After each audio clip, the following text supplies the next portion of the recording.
आप देख रहे हैं अमेज नाउ। गंगा, यमुना, राप्ती और गोमती के तटवर्ती इलाकों से खबरें आप तक।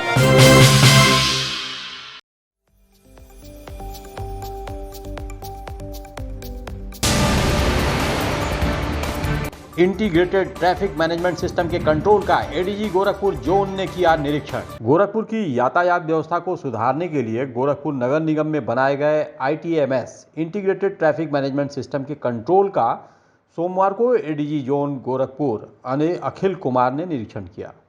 इस दौरान एडीजी ने एसपी ट्रैफिक CO कोतवाली समेत कंट्रोल रूम में तैनात कर्मियों से सिस्टम की जानकारी ली, साथ ही उसमें सुधार के निर्देश भी दिए। इस मौके पर एडीजी जोन अखिल कुमार ने कहा कि गोरखपुर की ट्रैफिक व्यवस्था को पटरी पर लाने के लिए प्रयास किया जा रहा है।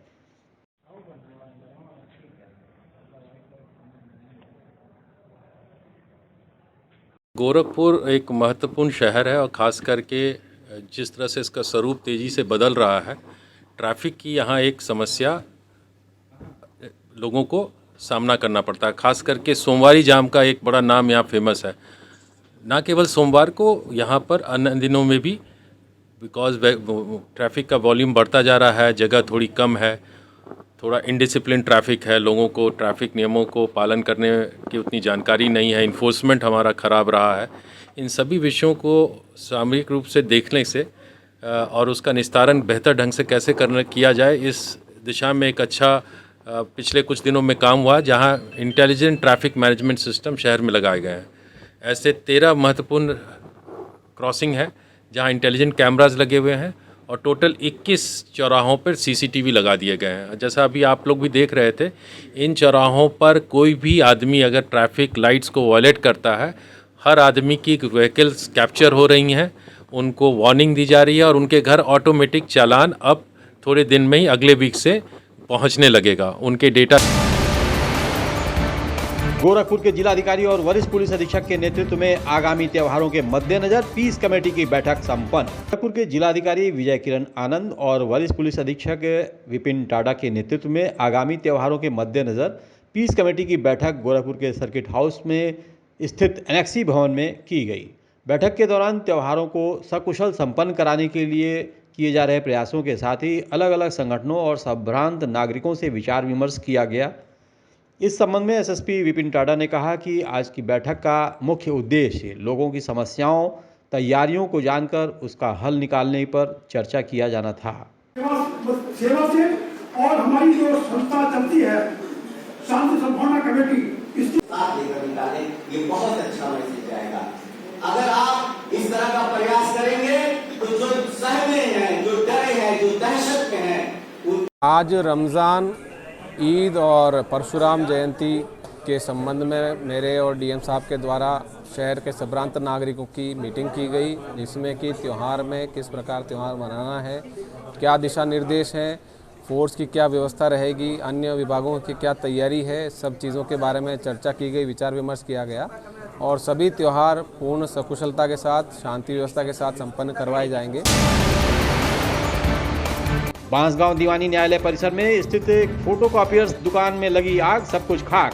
गोरखपुर के बांसगांव दीवानी न्यायालय परिसर में स्थित एक फोटोकॉपी की दुकान में अचानक आग लगने से परिसर में अफरा तफरी मच गई।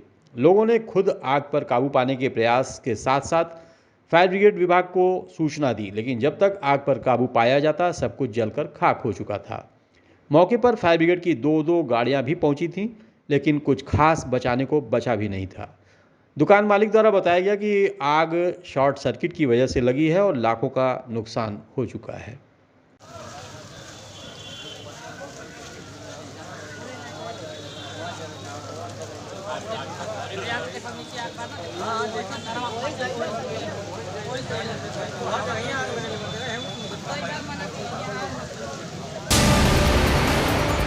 उनतीस अप्रैल को गोरखपुर में आयोजित होने वाले ब्लैकआउट से संबंधित सिविल डिफेंस की बैठक संपन्न। आगामी 29 अप्रैल को गोरखपुर के तारामंडल इलाके में कराए जाने वाले ब्लैकआउट को लेकर जिलाधिकारी कार्यालय सभागार में सिविल डिफेंस और विभिन्न विभागों के कमांडिंग ऑफिसर्स की एक बैठक संपन्न हुई। बैठक के दौरान युद्ध जैसी आपात स्थिति से निपटने के लिए मॉक ड्रिल, द्वारा विभिन्न विभागों की क्या तैयारियां हों, इस पर चर्चा की गई। इस बारे में जानकारी देते हुए सिविल डिफेंस के chief warden doctor Sanjeev Gulati ने कहा कि विभिन्न विभागों के कमांडिंग ऑफिसर्स से उनकी जिम्मेदारी पर चर्चा की गई है।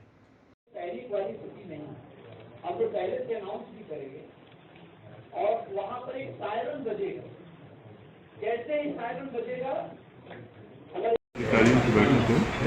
ये समावेशी अधिकारियों की बैठक हर 6 महीने को हम लोग के शासन द्वारा निर्देशित है और आज बैठक का मुख्य बिंदु के सभी समावेशी अधिकारी में सभी विभाग के लोग 12 जो हमारे जैसे कि विद्युत विभाग है, नगर निगम विभाग है और संचार सेवा है, सभी के अधिकारी आते हैं। पुलिस विभाग है, होमगार्ड विभाग है और हम लोग आपस में समन्वय बनाते हैं कार्य करने के लिए। आज की मुख्य बैठक का लक्ष्य है कि 29 तारीख को के लिए हमारे पास शासन द्वारा एक निर्देश है। दुश्मन की गतिविधियों को देखते हुए एक ब्लैकआउट का मॉकड्रिल हम लोग को करना है। तो 29 तारीख को आज मॉकड्रिल की तैयारी होगी। अतिक्रमण के खिलाफ चलाए जा रहे अभियान के अंतर्गत गोलघर इलाके में हुई कार्रवाई। गोरखपुर के जिला पुलिस और नगर निगम की प्रवर्तन टीम द्वारा अतिक्रमण के खिलाफ चलाए जा रहे अभियान के अंतर्गत गोलघर इलाके में अभियान चलाया गया। इस दौरान इंदिरा बाल विहार समेत गोलघर में सड़क किनारे किए गए अतिक्रमण को हटवाया गया। नगर निगम प्रवर्तन टीम के प्रभारी कर्नल सीपी सिंह ने कहा कि आज दुकानदारों को सख्त चेतावनी दी गई है, अगर फिर अतिक्रमण किया गया तो कार्रवाई की जाएगी।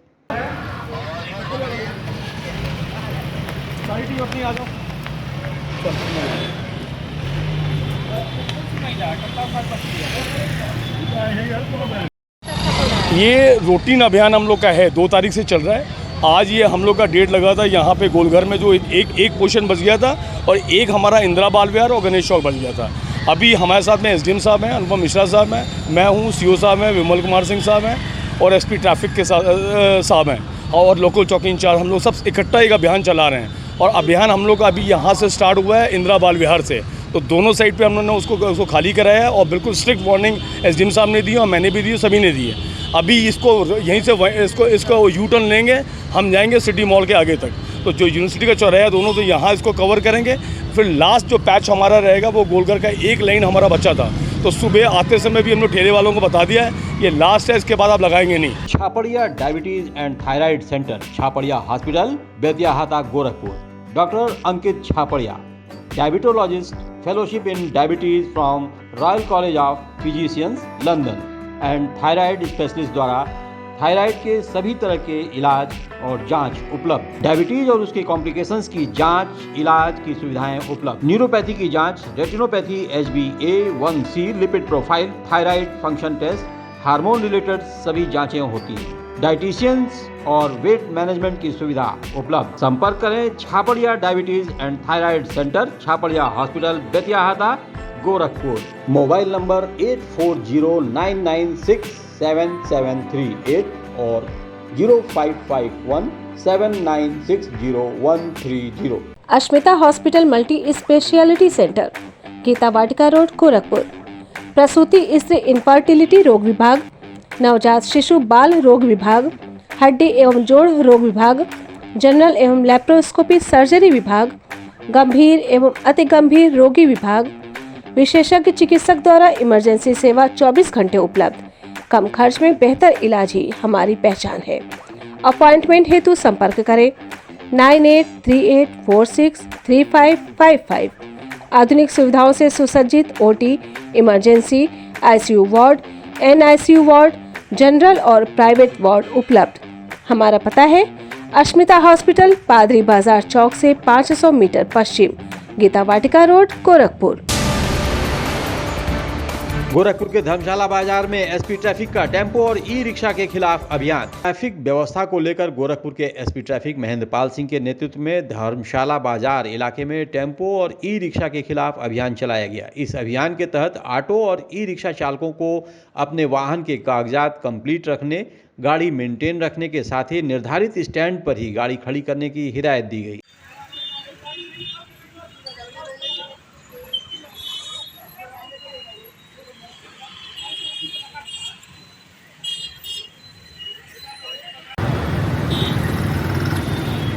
मालिक से बोलिएगा एक ग्रिल ऊपर और लगा दें, समझ रहे नहीं, एक ग्रिल ऊपर और लगा लें बच्चे।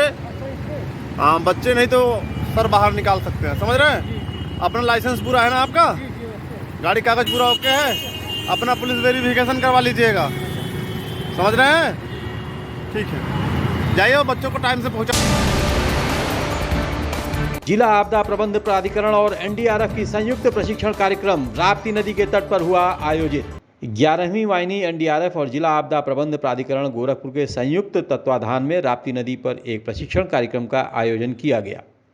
कार्यक्रम में मुख्य रूप से घरेलू संसाधन से निर्मित होने वाले जीवन रक्षक उपकरण, मोटर बोट का इंस्टॉलेशन, पानी में डूबने वाले व्यक्ति को किस प्रकार बचाया जाता है, इसका मॉक ड्रिल किया गया। प्रशिक्षण कार्यक्रम के मुख्य अतिथि सेवानिवृत्त लेफ्टिनेंट जनरल रविंद्र प्रताप शाही मौजूद रहे। उन्होंने कहा किसी भी आपदा में घबराने की जरूरत नहीं होती है, बल्कि उससे निपटने की तैयारी होनी चाहिए।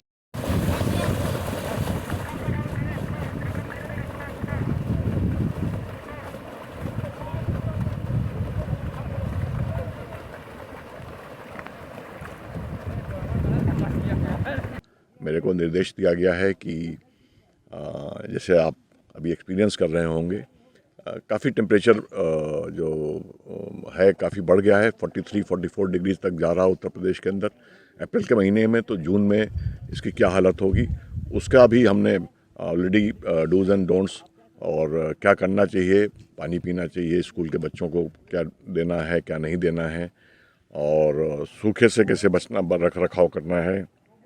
और 2 महीने के बाद लाइटनिंग भी शुरू हो जाएगी। तो आप देखिए कि एक सिलसिला अब शुरू हुआ है आपदाओं से, और अगले ये 5-6 महीने तक, सितंबर तक के महीने में आपका अभी सूखा है, टेम्परेचर हाई टेम्परेचर है, लू चल रही है, इसके बाद से लाइटनिंग भी शुरू हो जाएगी, फिर फ्लड रिलेटेड एक्टिविटीज़ उसमें भी डैमेज होता है। तो सबका हम इन एडवांस जो है ये जागरूकता फैलाने का प्रयास किया जा रहा है, और साथ ही साथ जो वॉलंटियर्स हैं उनको ट्रेन किया जा रहा है कि अगर कोई आपदा आती है तो कैसे उससे हम रख रखाव करें, और उसमें जो लोग फंस गए हैं या जो लोग उससे प्रभावित होते हैं, जो पशु प्रभावित होते हैं, कैसे उनको सेफ जगह के ऊपर ले जा करके, और जो राहत शिविर वगैरह जो सब की प्लानिंग हो रखी है, डिस्ट्रिक्ट एडमिनिस्ट्रेशन को बताया जा चुका है, सबको डेडलाइन दी गई है कि किस तारीख तक क्या कार्रवाई पूरी हो जानी चाहिए, और रिस्पांस बहुत अच्छा रहा है। गोरखपुर की गुलरिया पुलिस ने लूट मामले में 3 को किया अरेस्ट। गोरखपुर की गुलरिया पुलिस ने लूट करने वाले गिरोह के 3 सदस्यों को गिरफ्तार किया है। पुलिस ने इनके पास से अवैध असलहा और लूट की रकम बरामद की है। पकड़े गए अभियुक्तों के नाम मन्नू, झीनक और शिव कुमार हैं, जो पिपराइच इलाके के रहने वाले हैं। घटना की जानकारी देते हुए एसपी नॉर्थ मनोज कुमार अवस्थी ने बताया कि पकड़े गए लुटेरों ने 20 अप्रैल को एसजीपीजीआई दिखाने जा रहे परिवार से मोबाइल और नकदी लूटी थी, जिसमें जरीना नाम की महिला गिर पड़ी थी, उसे चोटें भी आई थीं।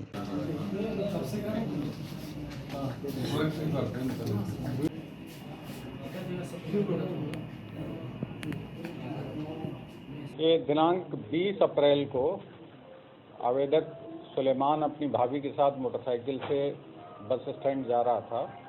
वहीं रास्ते में 3 व्यक्तियों द्वारा, जो कि सफ़ेद अपाची पर सवार थे, उसका बैग और एप्पल फ़ोन, आईफोन छीन लिया गया। इस पर प्रभारी निरीक्षक गुलरिया ने टीम बना करके और जांच पड़ताल शुरू की, जिसमें 3 व्यक्ति गिरफ्तार किए गए हैं। एक मुन्नू, दूसरा झीनक और तीसरा गोलू। ये तीनों पुराने लुटेरे हैं और इनका लंबा आपराधिक इतिहास है। इन तीनों को गिरफ्तार करके और जेल भेजा गया। हाई स्कूल आईसीएसई बोर्ड की परीक्षाएं। Indian certificate of secondary education board की क्लास 10th की परीक्षा 25 अप्रैल से शुरू हो गई। इसी क्रम में गोरखपुर में विभिन्न केंद्रों पर पहले दिन अंग्रेजी की परीक्षा आयोजित हुई। शहर के कार्मल स्कूल में परीक्षा देकर निकली छात्राओं ने कहा कि पेपर तो ठीक था, पर समय कम होने के कारण काफ़ी समस्या हुई। मगर टाइम और मिलना चाहिए, थोड़ा टाइम और मिलता तो और अच्छा हो सकता था। क्यों, क्या लगा, क्यों लेंदी था? पेपर लेंदी, थोड़ा सा लेंदी था। कंपोजिशन लिखने में टाइम लगता है, तो थोड़ा सा और टाइम रहता तो और अच्छा पेपर हो सकता। वैसे तो बहुत अच्छा हुआ, मगर टाइम और रहता तो और बेस्ट हो सकता था। किसी का पेपर था? इंग्लिश लैंग्वेज का था। गया? हाँ, अच्छा था, काफी गया। क्या नाम है? शमीम फातिमा। बहुत दिन से तैयारी कर रहे थे, ग्रामर का पेपर था तो बहुत लेंदी पेपर था, आखिर में लिखते लिखते हाथ दर्द हो रहा था। आज काफी कठिन पेपर आया था क्या? कठिन पेपर तो नहीं था, बट लेंदी पेपर था। तो अब आगे की क्या तैयारियां? अभी तो आज पहला दिन था। जी, आगे की और ज़्यादा तैयारियां की हैं। हुई हैं जी सारी चीजों की।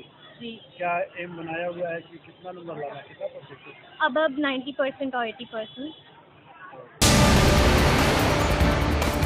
एसएसबी जवान से लूट के 95,000 रुपए के साथ अभियुक्त गिरफ्तार। दरअसल गोरखपुर की कैंट पुलिस ने एक ऐसे एसएसबी के हवलदार को गिरफ्तार किया जो लूट की घटनाओं को अपने साथियों के साथ खुद अंजाम देता था। पकड़े गए हवलदार का नाम मारुति नंदन है। इस संबंध में सीओ कैंट श्याम देवबिंद ने बताया कि रविवार को पुलिस मुठभेड़ में घायल बदमाशों द्वारा पूछताछ में एसएसबी जवान मारुति नंदन का नाम सामने आया था, जिसके बाद इसे गिरफ्तार किया गया।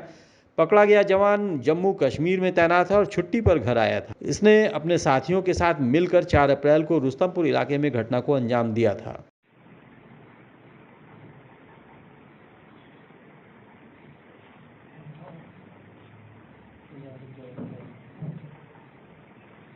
रुस्तमपुर ढाला थाना कैंट पर इसी अप्रैल महीने में एक बड़ी लूट की घटना हुई थी, जिसमें 4,60,000 रुपए लूटा गया था। उसी में शामिल 2 लुटेरे जो कल रामगढ़ ताल में पुलिस मुठभेड़ में जो है कि घायल हुए थे, उनसे पूछताछ में वो घटना के बारे में पता चला, जिसमें एक शामिल एक अन्य अभियुक्त मारुति नंदन जो थाना चिलुआ ताल के मोहरीपुर का रहने वाला है, उसे कैंट पुलिस ने आज रात्रि में गिरफ्तार किया है, जिसके पास से लूट के 95,000 रुपये बरामद हुए हैं। और उस लूट की घटना में जिस मोबाइल का इस्तेमाल हुआ था वो मोबाइल बरामद हुआ है और एक मोटरसाइकिल बरामद हुई है। यूपी बोर्ड अंग्रेजी पर्चा लीक मामले में बलिया के 3 पत्रकारों को मिली जमानत। यूपी बोर्ड के इंटरमीडिएट अंग्रेजी परीक्षा लीक मामले में गिरफ्तार बलिया के 3 पत्रकार अजीत ओझा, दिग्विजय सिंह और मनोज गुप्ता को बलिया न्यायालय से जमानत मिल गई है। दरअसल 30 मार्च को पेपर लीक मामले में 3 पत्रकारों सहित 50 से ज़्यादा लोगों पर मुकदमा दर्ज कर जेल भेजा गया था। उभाव और नगरा थाने में दर्ज मुकदमों पर जमानत की सुनवाई करते हुए 22 अप्रैल को लोअर कोर्ट ने पत्रकार दिग्विजय सिंह और मनोज गुप्ता की जमानत मंजूर कर लिया था। वहीं सोमवार को सेशन कोर्ट ने बलिया कोतवाली में दर्ज मुकदमे में आरोपी पत्रकार अजीत ओझा को भी जमानत दे दी। दरअसल जमानत की सुनवाई के दौरान कोर्ट द्वारा फटकार लगाए जाने के बाद बैकफुट पर आई बलिया पुलिस ने साक्ष्य के अभाव में आईपीसी की सभी संगीन धाराओं को हटा लिया।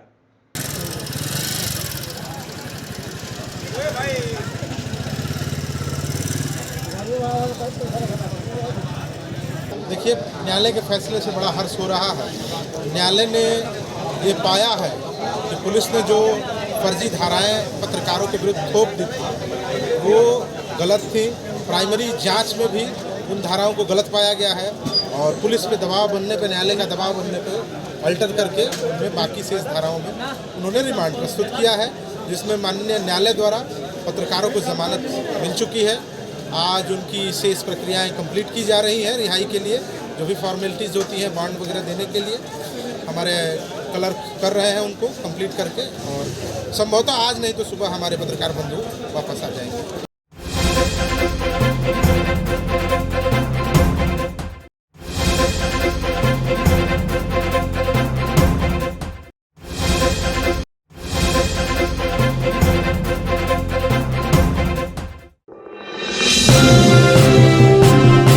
आप देख रहे हैं अमेज नाउ। गंगा, यमुना, राप्ती और गोमती के तटवर्ती इलाकों से खबरें आप तक।